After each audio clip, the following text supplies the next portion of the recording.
Donc, on en est à la conclusion d'un ensemble de présentations extrêmement large, d'un genre de cours sur Internet sur la question du tirage au sort et des institutions politiques, en gros. Hein.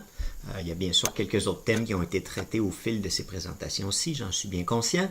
Je doute que la plupart de mes auditeurs ont écouté l'ensemble des présentations, mais en revanche, hein, les personnes peut-être pour lesquelles c'est un sujet d'intérêt précis là, vont pouvoir avoir ces présentations-là dans l'avenir, puis de manière accessible hein, sur Internet.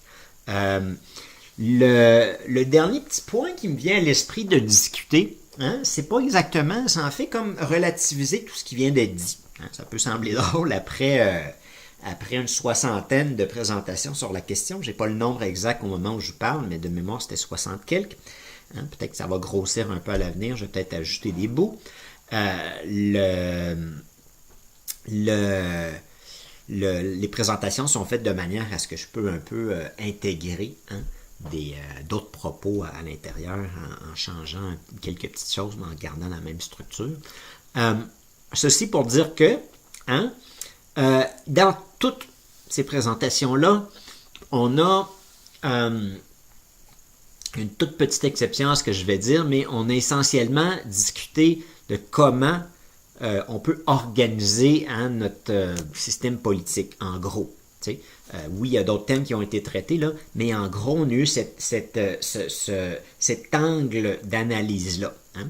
Autrement dit, l'essentiel du propos porte sur l'idée que il y a des problèmes dans nos sociétés hein, et que c'est pas seulement une question de quelle politique on va adopter, quelle politique les politiciens vont décider d'adopter, dans quel sens ils veulent s'orienter ou ils vont s'orienter. Hein.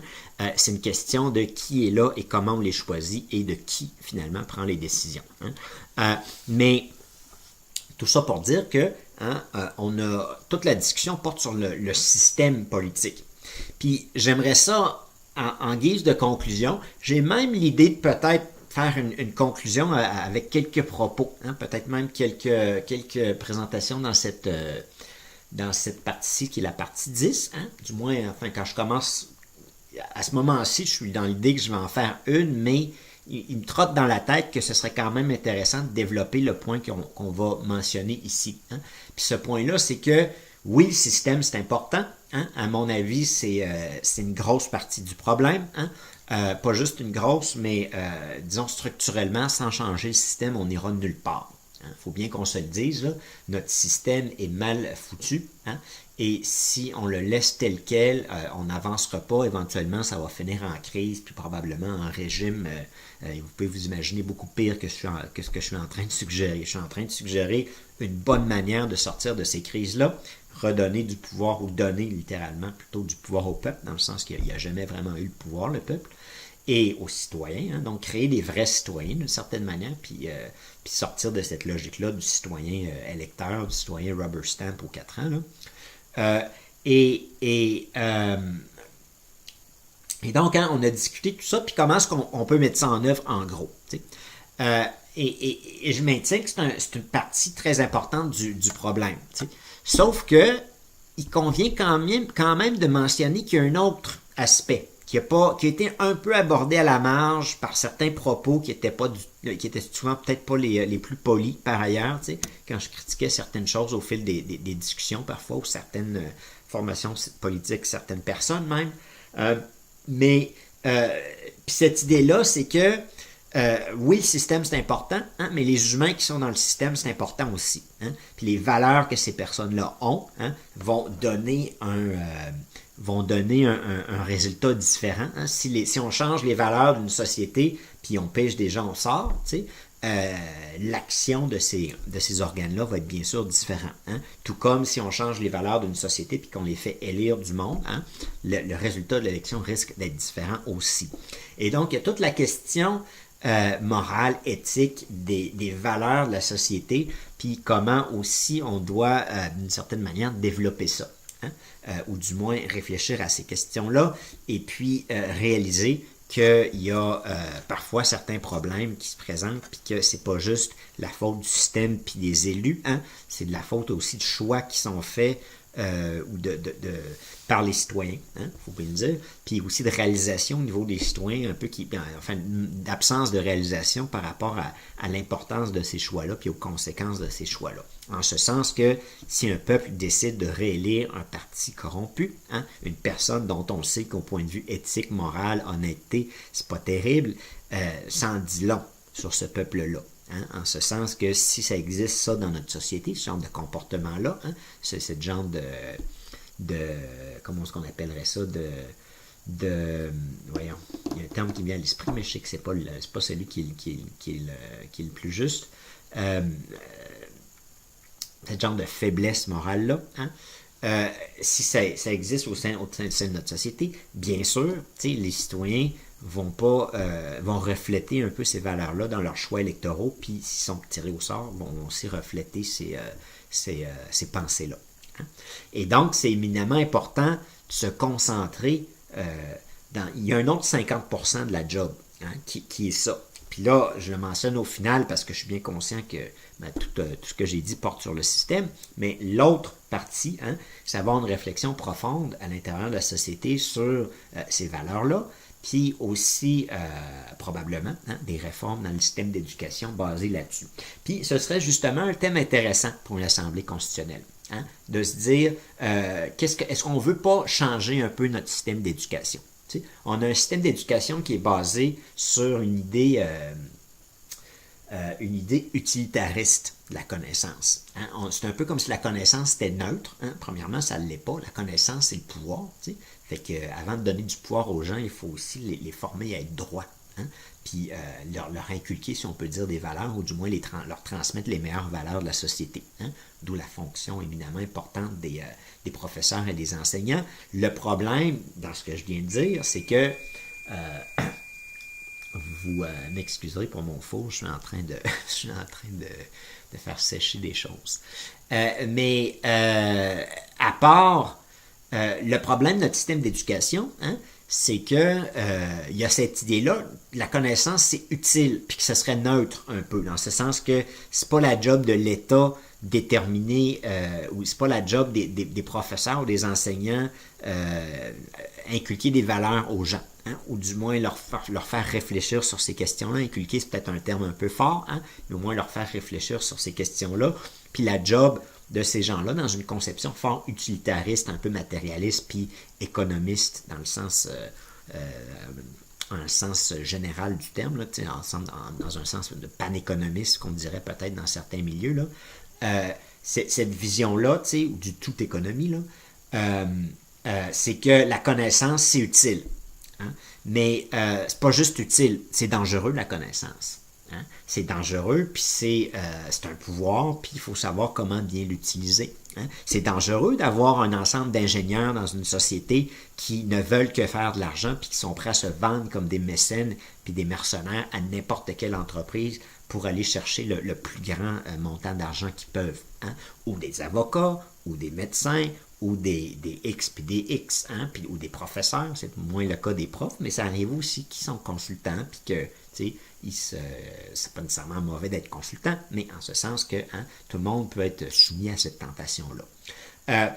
Et donc, hein, on devrait avoir une réflexion profonde à l'intérieur de notre société sur comment on veut transformer notre système d'éducation. Hein, pour, disons, donner hein, à la génération montante, on ne peut pas faire des miracles, on ne peut pas forcer le monde à avoir des valeurs, mais on peut au moins tenter de leur transmettre les valeurs dont nous, on pense qu'ils sont les meilleures, au moins leur communiquer, leur faire réfléchir à ces valeurs-là, tout en leur laissant la liberté puis le loisir de décider pour eux-mêmes. Hein. Ultimement, l'être humain doit faire ça s'il veut avancer d'un certain point de vue, là. J'allais dire un point de vue spirituel, je ne veux pas nécessairement rentrer dans cette sphère-là, mais bon, je ne vous cacherai pas non plus que c'est aussi j'ai deux grandes spécialités. Hein. La politique, c'est juste le premier puis le moindre hein, des domaines que j'étudie. Ou sur lesquels je travaille, si on peut dire. Mais d'un point de vue humain, là, hein, une personne se développe en ayant des idéaux puis en les mettant en œuvre, hein, en les appliquant dans sa propre vie. Hein? Par exemple, si quelqu'un me dit qu'il est communiste, première question que je lui poserais, qu'est-ce que tu fais dans ton existence quotidienne pour mettre ça en pratique comme idéal? Hein? Bonne question. Pas sûr que tous les communistes, ça dépend. Certainement qu'il y en a qui ont réfléchi à la question, mais c'est ça la première question qu'on doit se poser. Tu sais. Gandhi nous le disait par ailleurs. Tu sais, il disait, soyez le changement que vous voulez voir survenir dans le monde. Tu sais. Et donc, on doit avoir disons, provoquer une réflexion sur cette question-là. Puis je pense pas que c'est trop loin. Hein? Un peu l'Assemblée citoyenne, peut-être, ça peut sembler un peu rentrer dans la poutine du système d'éducation, mais en même temps, on pourrait se poser cette question-là si on n'a pas un problème beaucoup plus profond, hein, que simplement des gens qui décrochent. Hein? On a aussi un système d'éducation puis des valeurs qui sont dans notre société qui vont dans un sens. Il va falloir qu'on réfléchisse à quelles valeurs on va vouloir donner aux gens. T'sais.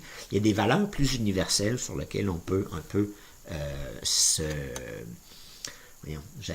rabattre, en ce sens qu'on sait que ces choses-là, c'est des choses qui sont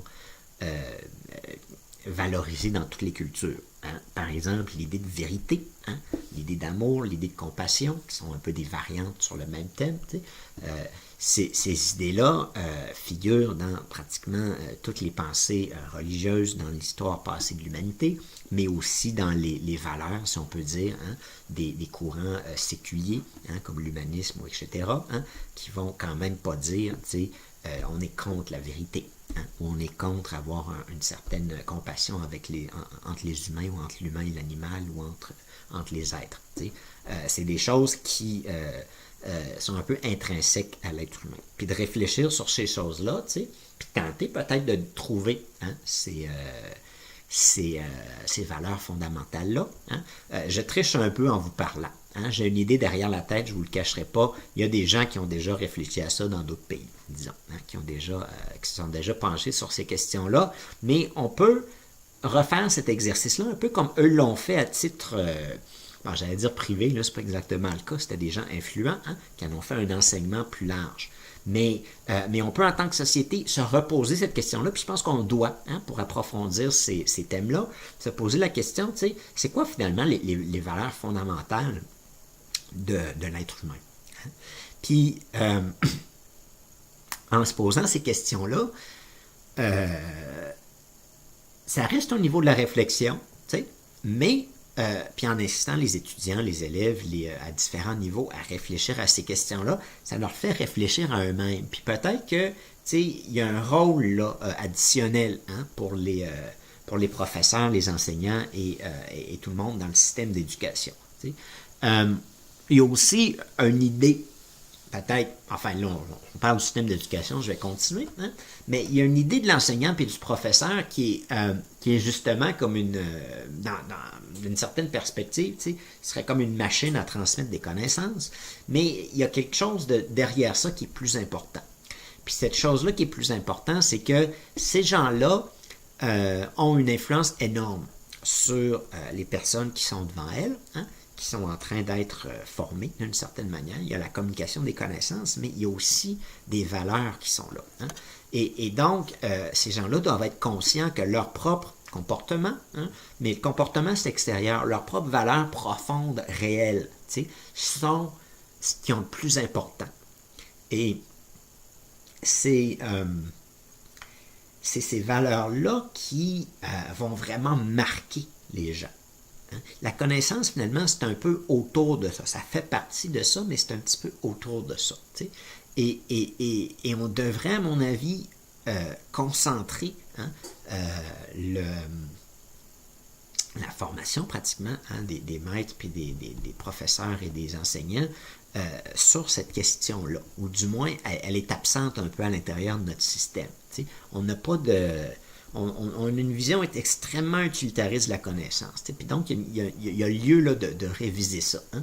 Puis la raison pour laquelle je mentionne ça ici, évidemment, c'est éminemment important, mais c'est que c'est en faisant ça, hein, qu'on va réussir à avancer en tant que société. Parce que, si on a un système d'éducation qui ne fait pas ça, ça s'en va en pente descendante.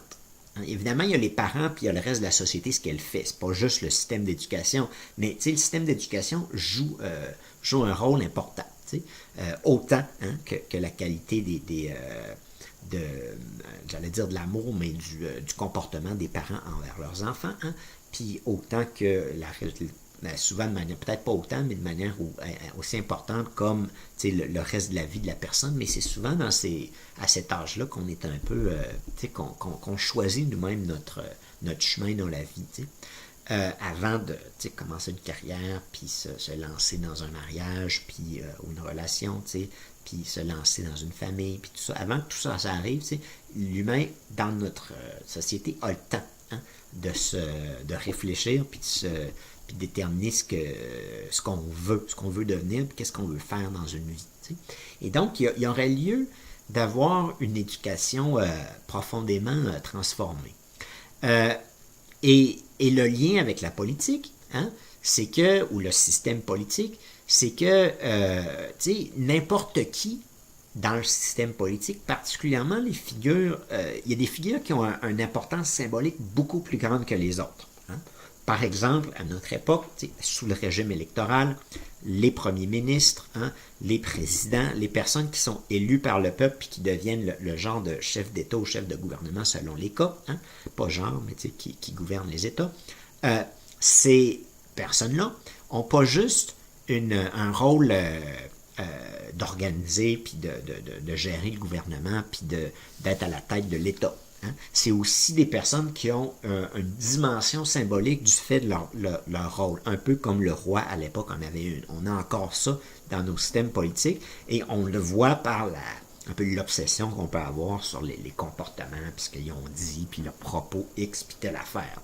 Mais autrement dit, ce que je suis en train de dire, c'est que les politiciens aussi doivent être très conscients que s'ils vont eux-mêmes dans la bonne direction, s'ils font un effort personnel puis ils cherchent vraiment à faire ce qui est bien, que ce bien-là se répercute. J'allais dire, vous gagnez du bon karma, c'est sans doute vrai, mais outre l'aspect personnel et bénéfice potentiel dans une autre forme d'existence ou dans une autre vie, cette influence-là, elle est indéniable. Confucius le disait, si vous avez des bons gouvernants, les gens vont émuler ces comportements-là, puis le peuple va devenir vertueux.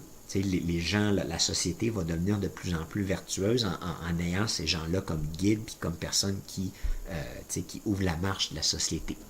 Je ne sais pas s'il disait aussi l'autre versant de la chose, sans doute, mais si vous avez, bon, je ne suis pas en train de le citer, là, je ne connais pas Confucius très profondément, mais je sais qu'il exprimait une idée qui est à peu près celle que je suis en train de rendre en termes modernes ici.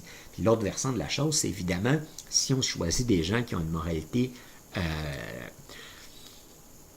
disons, de la manière la plus polie possible, qui laisse à désirer, il est indéniable que ces gens-là vont s'associer à des gens qui sont comme ça, qui vont aussi avoir du pouvoir parce que c'est lui ou elle le premier ministre, puis que ces gens-là, ensemble, vont être un exemple pour d'autres personnes qui les voient faire, puis qui disent « Ah, ils ont runné la politique comme ça, puis ça marche, faisons la même chose. » Donc, ils vont se mettre à les émuler, puis le reste de la société a ça comme exemple. Vos jeunes, ils regardent quelqu'un comme Jean Charest, je m'excuse de prendre cet exemple-là, il est vieux un peu, il n'est plus là, mais je veux dire, en termes de...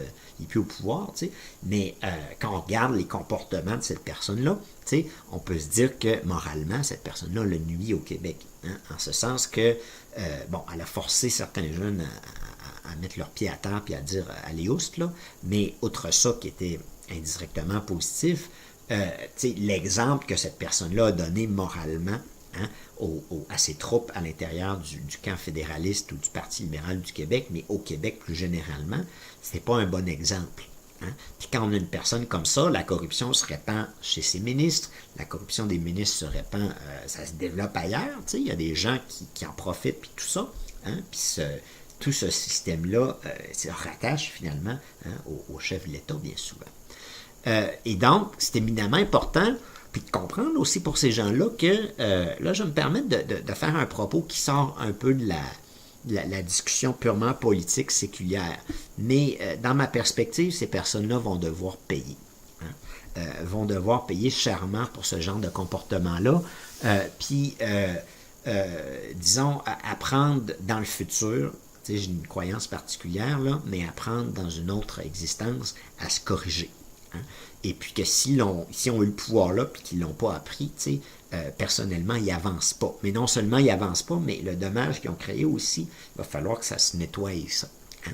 Puis quand on a de l'influence puis qu'on l'utilise de cette manière-là, on a une conséquence pas juste personnelle, on n'a pas appris à bien être droit, hein, dans une circonstance de pouvoir, mais on a aussi la répercussion que ça a eu, les gens qui ont suivi ces gens-là, qui leur faisaient confiance, qu'ils ont émulé, ces gens-là sont encore, hein, d'une certaine manière, sous l'influence, hein, de ces personnes-là. En fait, c'est une conception un peu personnelle, là, mais ceci pour dire que, hein, personne ne s'aide en se comportant comme ça. Puis la société, le mieux qu'elle puisse faire quand elle est confrontée à des cas comme ça, hein, c'est de les punir correctement, hein, ou du moins de sévir, puis de mettre un frein, pour que cette personne-là arrête elle-même. C'est pour son propre bien, en fait, qu'il faut le faire. C'est pas juste pour la société puis pour respecter une règle, c'est pour que cette personne-là réalise qu'elle s'en va pas dans la bonne direction. Hein? Laisser des personnes comme ça avancer, puis disons détruire la fibre morale d'un pays, c'est pas une chose louable, puis c'est certainement pas une bonne chose de multiples points de vue. Hein?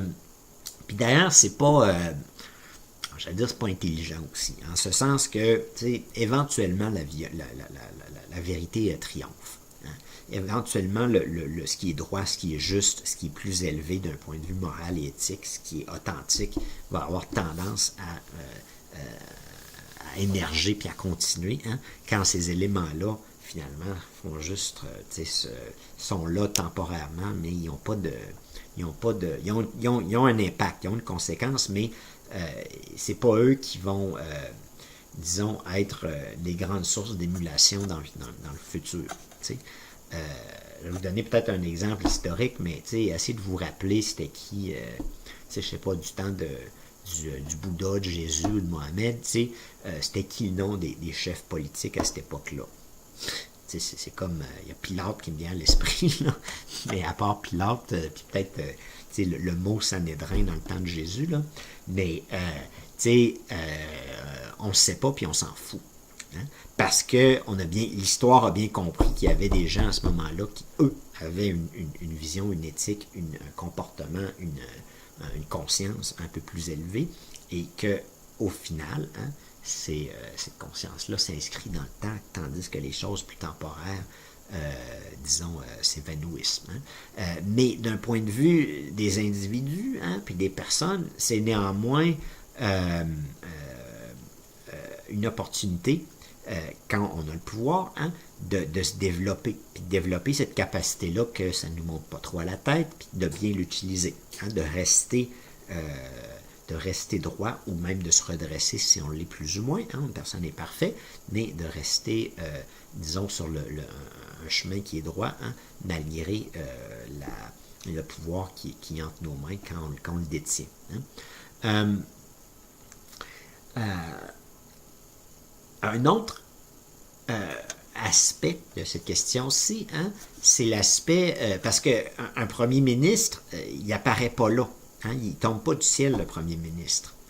Puis donc, cette personne-là, elle a été choisie.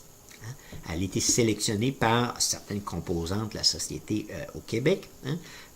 Je n'ai pas dit québécoise parce que certaines de ces personnes-là qui ne se considèrent pas québécois, hein, qui se considèrent d'une autre nationalité. Sauf que, ces personnes-là ont été choisies. Hein, j'ai encore M. Charest à l'esprit quand je dis ça. Et donc, hein, il y a une interaction entre ces personnes-là et les personnes qui ont été choisies, puis aussi entre les personnes qui ne l'ont pas choisi puis qui étaient contre, puis les autres qui l'ont choisi. T'sais, tout ça, ça va ensemble. Hein? Mais ce que je veux dire, c'est qu'évidemment, l'électeur, d'un point de vue, dans un régime électoral comme le nôtre, a ses responsabilités aussi. Hein? Et de voir des gens qui sont malhonnêtes puis se dire c'est pas grave parce qu'ils respectent l'orientation politique que je préfère, c'est thumbs down d'un point de vue éthique, spirituel puis moral. Ça va pas loin. Hein, je peux vous le dire, là, c'est pas fort. Hein. Puis là, je suis pas en train nécessairement de parler de suis en train de parler de gens qui ont le respect de certaines personnes dans la société, hein, qui ont du pouvoir, tu sais, dans des entreprises, puis dans des différents cabinets, puis tout ça, tu sais, des gens qui manquent pas de sous souvent, mais qui, d'un point de vue moral, tu sais, ne sont pas, disons, sont prêts à accepter ce genre de choses-là. Fait que, tu sais, imaginez dans leur vie professionnelle, s'ils acceptent ça dans le système politique, dans leur vie professionnelle, qu'est-ce qu'ils vont faire, à quoi ils sont habitués comme comportement. Ça en dit long. Hein? Et c'est la raison pour laquelle, de temps en temps, hein, une société a besoin d'une secousse. Hein? Des fois, on appelle ça une révolution, ça dépend des circonstances puis comment ça se fait, mais a besoin d'un wake-up puis de se faire dire, là, il y a un problème, puis les élites, hein, sont en train de nous emmener dans un mauvais chemin. Hein? Bon, j'aurais tendance à dire que c'est le cas au Québec présentement. Hein? C'est peut-être plutôt fréquent dans le monde ces temps-ci, mais il y a clairement, puis ça c'est important, puis c'est le point ici, là, il y a clairement une responsabilité qui vient aussi de ce type de personnes-là, parce que eux, non seulement ils ont appuyé un gouvernement comme celui-là, mais ils ont l'influence. Ils ont la capacité de mettre des sous derrière. C'est pas juste la capacité d'aller aux urnes puis de voter. Mais chez les citoyens aussi, hein, il y a quand même, de manière plus large, là, il y a quand même une part de responsabilité là, puis il y a une question de valeur qui se pose là. Hein. Quand les gens savent qu'un gouvernement nage dans la corruption, puis qu'on rechoisit ce parti-là aux prochaines élections, disons que c'est pas fort. On va pas se le cacher, c'est pas fort. Là, ce parti-là est plus au pouvoir, mais disons qu'il y a des personnes qui, semble-t-il, étaient dans ces eaux-là qui ont décidé de changer parce que ça commençait à avoir l'air un peu trop corrompu. Hein? Mais, si c'est pas un changement profond dans l'être humain, puis une prise de conscience que qu'est-ce qui est bien, puis qu'est-ce qui est mal, qu'est-ce qui est correct, qu'est-ce qui ne l'est pas, ça peut se répéter sous une autre forme. Hein? Donc, la CAQ devrait être vigilante par rapport à ça. Je suis certainement pas un caquiste, hein, je vous le cacherai pas, là, mais ce que je veux dire, hein, c'est que, autrement dit, j'ai pas l'idéologie politique de la CAQ. T'sais.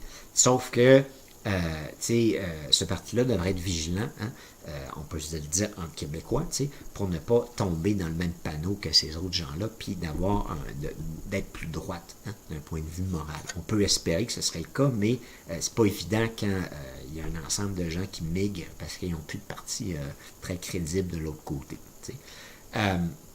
Enfin, on ne sait pas exactement ce qui va se produire dans le développement futur du Québec au niveau des partis, là, mais il y a eu ce phénomène-là au Québec. Et donc, hein, il y aurait long à dire. Il y aurait long à dire sur ce thème-là. J'ai parlé du système d'éducation, j'ai parlé des gouvernants eux-mêmes, des personnes qui exercent un pouvoir. Puis ce commentaire-là s'applique bien sûr à toute forme de pouvoir dans la société. Du professeur qui peut intervenir dans les médias au premier ministre en passant par les PDG, les chefs d'entreprise, puis les personnes influentes dans différents milieux, les juges, etc. Mais il y a un ensemble de personnes qui ont des niveaux de pouvoir. Ça peut être un petit pouvoir sur quelques personnes, mais c'est quand même un pouvoir.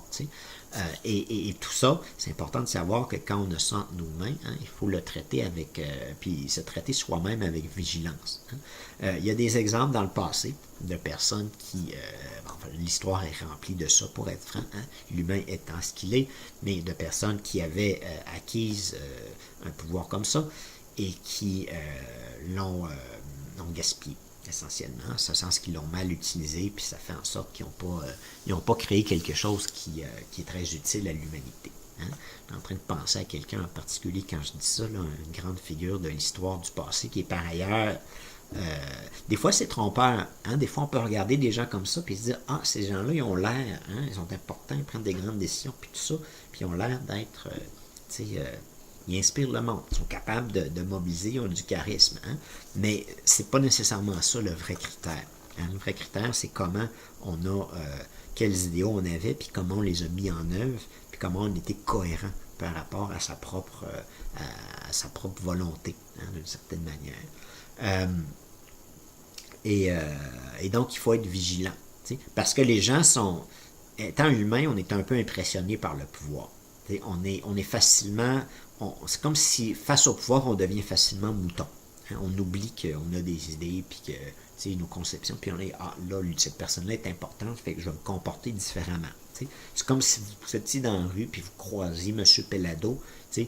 Pellado, là, je veux dire, entre vous et moi, c'est un peu un gars normal. Il est correct. T'sais. Il n'est pas si extraordinaire que ça. T'sais. Mais du fait du pouvoir que cet homme-là a, hein, tout le monde aurait tendance à se comporter de manière différente avec lui. Hein, presque. Peut-être pas tout le monde, là, mais je veux dire, il y aurait comme un réflexe normal de comprendre que cette personne-là peut avoir de l'influence, puis peut-être peut avoir des différentes volontés selon les personnes, mais il y a un comportement, il y a comme un réflexe humain. Hein. Même chose avec des politiques, même chose avec des gens connus, même chose avec des personnes de ce type-là. Et bon, un dernier propos qui est pas... c'est que le peuple, hein, les gens, les citoyens doivent aussi apprendre à être vigilants face à réfléchir à ces questions-là, puis à être vigilants face à eux-mêmes. À se poser vraiment la question, là, quand je vote, est-ce que c'est une couleur, est-ce que c'est une idée politique, ou est-ce qu'il n'y a pas... Il y a la dimension morale... Pardon, il y a la dimension morale et éthique derrière ça, qui, à mon avis, est encore une fois négligée. Hein, c'est comme si finalement on vote, puis c'est une conception peut-être, je ne sais pas si c'est juste de la qualifier comme ça, mais encore une fois un peu utilitariste. C'est pour avoir quelqu'un qui va aller un peu dans le sens qu'on aimerait, qu'on imagine un peu, l'idéologie qu'on a. Il y a des gens pour lesquels c'est moins clair. Ils ne savent pas exactement quelles idées voudraient... le secteur public, où est-ce qu'il devrait aller, l'État, dans quelle direction il devrait aller. Mais néanmoins, toutes les personnes vont être confrontées d'une manière ou d'une autre, là, ça peut aller dans tous les camps politiques, à ce problème-là. Est-ce que, puis ce problème-là, c'est le problème moral qu'il y a derrière ça, le problème éthique. Est-ce que ces personnes-là sont honnêtes? Est-ce que cette personne-là est honnête? Et puis, comment est-ce que ça influence ma décision? Hein? Puis, c'est pas évident. Il peut y avoir des gens qui ont... on réalise, ils sont pas honnêtes, mais ils vont vraiment dans ce que nous, on voudrait ou on pense, nos intérêts ou notre idéologie. Qu'est-ce qu'on fait? Est-ce qu'on vote pour cette personne-là tout de même, sachant qu'elle est malhonnête? J'ai l'idée de M. Jean Charest pour les gens qui seraient fédéralistes. Ou est-ce qu'on vote contre cette personne-là puis pour quelqu'un d'autre, ou est-ce qu'on s'abstient de voter du fait qu'il n'y a personne d'autre qui représente cette idée-là au Québec? Ou pas de grande figure ou pas de grand parti à cette époque-là qui la représentait vraiment. Puis, il y a une réflexion personnelle qui doit être prise. Puis c'est correct de se dire, je ne voterai pas dans cette élection-ci parce que j'ai plus de parti. Ça sonne mal, là, mais pour certaines personnes, mais ça peut être une bonne décision de dire ça. Puis c'est pas juste, là j'ai pris quelqu'un qui est d'une idéologie politique sur laquelle je diffère profondément. Hein? Sauf que j'aurais tendance à dire à l'autre camp, faites encore plus attention. Parce que vous avez des idéaux, c'est pas juste l'économie puis l'égoïsme, puis la petitesse des Occidentaux. Vous avez une idée de faire quelque chose. Vous avez un projet qui est un peu plus grandiose, j'ose dire. Évidemment, l'autre camp a ses idées aussi, puis il y a certains idéaux qui sont méritoires. Il y a une idée un peu d'universalisme là, qui est nécessaire à tout pays. On ne peut pas faire un pays isolé du monde, puis on reste humain avant d'être québécois. Hein? Sauf que, si vous voulez vraiment fonder une nation, les indépendantistes au Québec, dites-vous que le monde qui fonde des nations, habituellement, ils ont tendance à être droits.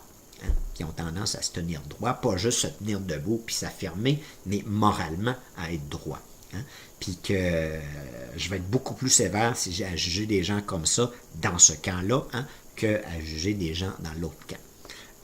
Parce que je sais qu'il y a des influences dans l'autre camp qui sont basées sur l'intérêt, puis qui ne sont pas basées sur une idée plus grandiose, j'ose dire, ou plus, disons, noble, et qu'on peut moins s'attendre à un comportement élevé de personnes qui défendent leurs propres intérêts que, on pourrait espérer, là, puis il y a des gens vertueux, bien sûr, qui peuvent avoir une idée fédéraliste aussi, mais c'est pas là, c'est plus une question de bleu puis de rouge. Puis là, bon, je suis un peu passé date, là. C'est pas une question de orange puis de bleu poudre non plus ou de bleu pâle. Hein? C'est une question de est-ce que ces personnes-là sont honnêtes? T'sais? Personnellement, malgré tout le désaccord que je peux avoir avec un parti comme la CAQ d'un point de vue idéologique, puis peut-être j'aurais d'autres critiques à faire plus sèches, peut-être, là. Mais je préférais néanmoins avoir un premier ministre ou une première ministre ou un dirigeant politique qui soit honnête, puis d'une idéologie politique différente de la mienne. Je préférerais ça en toute franchise que d'avoir des gens qui le sont moins. T'sais. Mais l'honnêteté, bien sûr, c'est pas juste respecter les règles puis respecter la loi. C'est aussi, il y a aussi une question d'honnêteté intellectuelle. Là, on pourrait avoir des discussions plus profondes, moi et les gens de la CAQ. Je pense pas que j'ai une idée, disons, qui diffère de la leur. Je peux accepter qu'il y ait d'autres idées dans la société, mais il y a aussi, d'un point de vue intellectuel, cette question-là se pose aussi.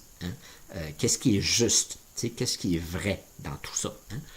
Qu'est-ce qui est bien orienté? Où est-ce que l'idéal le plus élevé se trouve? Puis la vision aussi qui va avec ça, la plus juste sur notre société se trouve. Donc, bon, j'allais m'excuser d'avoir fait parler de parti politique puis d'être un peu partisan dans mon propos. Personnellement, j'essaie de pas trop m'associer aux formations politiques existantes, du moins. Mais bon, j'ai pas vraiment à m'excuser. Je veux dire, on est humain, là, puis, ce serait un peu... je veux pas donner l'image d'une personne qui réfléchit pas, ou, qui fait semblant de. J'ai une vision, puis je me permets de l'exprimer. Ceci étant dit, sans doute que le propos le plus important qui est tenu ici, c'est l'importance critique d'une réflexion dans notre système d'éducation sur ce qu'on pourrait appeler peut-être les valeurs fondamentales ou universelles de l'être humain. C'était un peu l'idée des Français quand ils ont fait leur révolution. Eux, ils ont appelé ça les droits de l'homme, mais il y avait des idéaux derrière ça. Il y avait une conception de l'être humain derrière ça. C'était un peu se reposer cette même question-là, mais peut-être sous l'angle moins des droits, mais plutôt de celle des valeurs. C'est quoi finalement qui est fondamental de ce point de vue-là chez les êtres humains, puis qui est valorisé, puis mis de l'avant, puis considéré bon. Dans le sens très, très, très ample du terme, dans pratiquement toutes les sociétés. Puis même parfois, il y a des gens qu'on va se dire, ces gens-là, ils ont l'air de ne pas aller dans ce sens-là, puis sur certains aspects, ils ne vont pas peut-être dans ce sens-là, mais sur d'autres, ils ont une éthique par rapport à leurs proches ou à des gens qui sont avec lesquels ils sont associés, qui est quand même des fois impressionnante. C'est une certaine forme de solidarité qui peut, d'un certain point de vue, être digne d'émulation.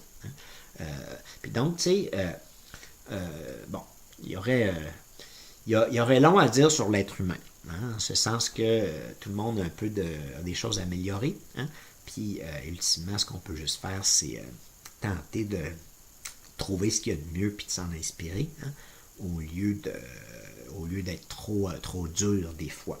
Moi-même, je le suis, je me permets d'être critique, mais ceci étant dit, c'est le bien qui est important à l'intérieur de l'être humain, puis moins ses failles. Mais évidemment, quand il y a des failles qui deviennent des cas publics, il faut quand même qu'il y ait d'autres cas publics qui interviennent, puis qui permettent de contrebalancer, puis de corriger ces choses-là, puis de dire les choses telles qu'elles sont pour que la société puisse réaliser qu'il y a une erreur morale qui a été commise là.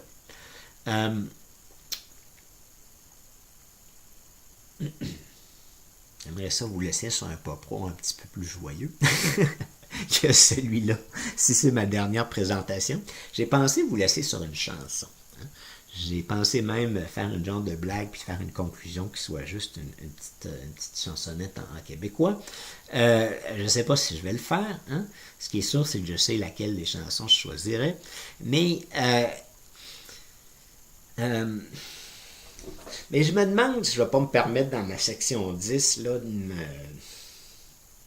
je sais pas, de ne pas me la fermer, en mot québécois, de ne pas me fermer la gueule, puis de continuer un peu sur ce thème-là. Sur l'importance finalement de cette question morale, éthique-là à l'intérieur d'une société. C'est intéressant aussi parce qu'il n'y a pas, c'est pas limité, là, on sort du politique un peu, on va un peu plus large. Puis c'est c'est donc utile partout, d'une certaine manière. Tu sais, oui, il y a le politique de l'État, mais à l'intérieur d'une entreprise, il y a aussi tout ça en miniature. Tu sais, à l'intérieur d'une organisation ou même d'une famille, tu sais, il y a tout ça un peu en miniature. Puis les questions qu'on se pose là, hein, on devrait se les poser aussi ailleurs. Tu sais, ou on peut, ou du moins aussi se les poser ailleurs. Ça me rappelle un petit peu la présentation sur ce que j'ai intitulé Conception sociétale, hein, où je discute de la dimension signifiante, hein, ce qui donne sens, la morale, l'éthique, ces grands idéaux-là. Et de mémoire, j'ai bien exposé que dans ma conception des choses, du moins, hein, cette dimension-là, elle est au-delà, hein, du politique. Puis même ce que j'appelais le culturel, la connaissance est au-delà aussi du politique. Hein. En ce sens que la connaissance a plus d'importance dans une société à long terme, hein, ce qui relève le culturel dans le sens plus large, là, puis dans un, pas plus large, dans un sens plus ce qui gravite autour de la connaissance, plutôt un sens plus étroit, mais pas juste connaissance, disons, technique, savoir, là, mais un peu plus largement. Mais dans cette présentation-là, tu sais, il y a les idéaux, il y a la morale, il y a l'éthique qui est au-delà de tout, d'une certaine manière, qui est d'un point de vue dans le modèle sociétal que je présente, du moins, hein, ou la conception sociétale. Ensuite, tu as la connaissance, hein, puis finalement, tu as la sphère politique. Hein. Puis juste ça, c'est peut-être important c'est peut-être une belle conclusion, hein, en ce sens que en deçà du politique, il y a le social puis il y a l'économique. Hein. Mais c'est important de comprendre que le politique est là. Hein. Il y a des gens pour lesquels le politique, c'est le sommet absolu de l'être humain. Mais soyez assurés que ce n'est pas les politiciens qui sont les personnes les plus avancées dans vos sociétés. Hein. C'est des personnes un peu, oui, hein, certainement ceux qui sont les politiques les plus importants dans un État sain, hein, qui n'est pas le cas présentement, mais dans un État sain, oui, ce seraient des gens qui seraient quand même, disons, dans une certaine mesure dignes d'émulation, avancés, entre guillemets. Hein. Bien sûr, chaque être humain a son parcours à suivre lui-même, mais il y a souvent, hein, d'autres personnes qui méritent plus, d'ailleurs, votre attention que ces gens-là. Hein. Ça, c'est aussi symptomatique d'un problème dans nos sociétés. Hein. En ce sens que si on ouvre des médias, on a de la chenoute d'un côté, m'excusez de mettre beaucoup de choses dans cette catégorie-là. Il y a de la chenoute qui est intéressante des fois, qui est drôle, qui est divertissante, qui peut être le fun, hein, mais qui relève du divertissement, disons, hein, ou du fait divers. Mais de l'autre côté, tu as comme une obsession sur qu'est-ce que le dernier politicien a dit. Hein? C'est quoi la dernière parole du premier ministre, puis qu'est-ce que ça voulait dire, puis telle affaire, puis qu'est-ce que l'opposition a dit, puis tout ça. Mais ce ne serait pas inintéressant de réfléchir à est-ce que c'est vraiment ça, hein, qu'on veut comme média. On pourrait avoir des médias complètement différents. T'sais. J'en ai pas parlé dans le 8.3, mais dans une société comme ça, qui a un système comme ça, là, on pourrait avoir des gens qui se disent, ben nous, là, on va faire juste des bonnes nouvelles. On va se promener dans la société, puis à toutes les fois qu'on trouve quelque chose de bon, hein, qui est juste, qui est digne d'émulation, qui est inspirant, là, on va faire un reportage là-dessus. Puis, tu sais, peut-être que ça deviendrait quelque chose, un style journalistique important. Puis, tu peux pas dire qu'il ne faut pas jaser de politique, hein, puis on doit pas un peu analyser ce qui se dit là, puis tout ça. Sauf que, tu sais, il y aurait lieu d'avoir une réflexion sur comment on se nourrit intellectuellement, disons. Hein. Puis, tu sais, il y a des grandes thématiques aussi dans la société duquel il faut parler, puis qui ont un lien politique, on s'entend. Mais il y a d'autres questions qui sont peut-être plus importantes que celles-là. Hein. Puis d'autres personnes qui ont peut-être plus d'importance d'un point de vue que ce seraient des meilleurs modèles, hein, que les gens qui sont présentement, du moins, hein, les gens qui sont élus puis qui forment notre élite politique. Et ces gens-là, même sous un autre régime qui serait assaini, qui serait sain, puis on aurait des bons politiciens, doivent tout de même être conscients, hein, qu'il y a des gens plus importants qu'eux dans leur société et que, pour donner l'exemple type, hein, ces gens-là souvent sont dans les écoles. Hein, et qu'un gouvernement et qu'une société qui oublie ça, hein, éventuellement, éventuellement, on va se perdre. Et sur ces propos, je pense que je vais me permettre de me taire.